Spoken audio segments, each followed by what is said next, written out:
What's up? Welcome back to my channel. My name is Kayla, and today we are learning work signs for careers, businesses, anything you need to learn or know as someone who works a job. So the first one is business.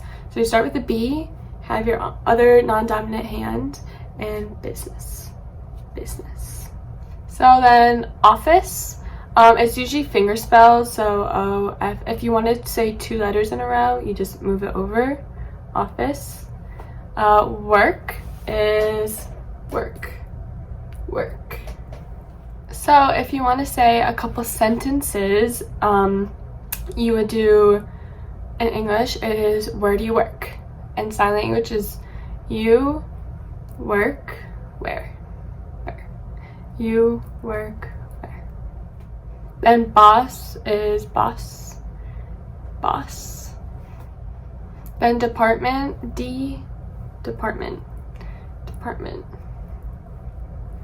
Then if you want to use them in sentences, and in English it is what department do you work in? And ASL is you department what? So you department what? So then you have promotion. The sign for building is kind of this, kind of similar. So it's just building. Then you have building. You have elevator. Hate elevators. I don't like signing them because I never hate them. Scared. Then desk. Usually it's signed as table. So desk. This is also table as well. Context clues in ASL is really important. Then copy. This is paper. Copy.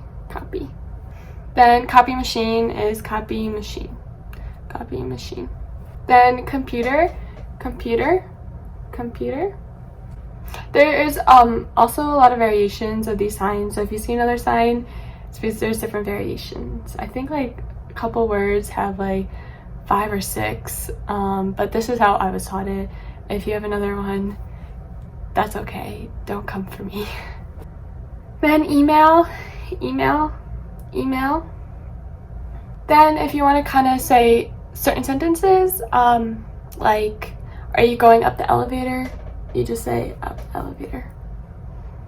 Yeah, it's really quick. English is not the same as ASL. Please remember that. Okay. Thank you for watching. I hope you guys come again next time. I post every couple months. Sorry. If you want specific videos, just DM me on my Instagram. A lot of you have, which is amazing. So thank you.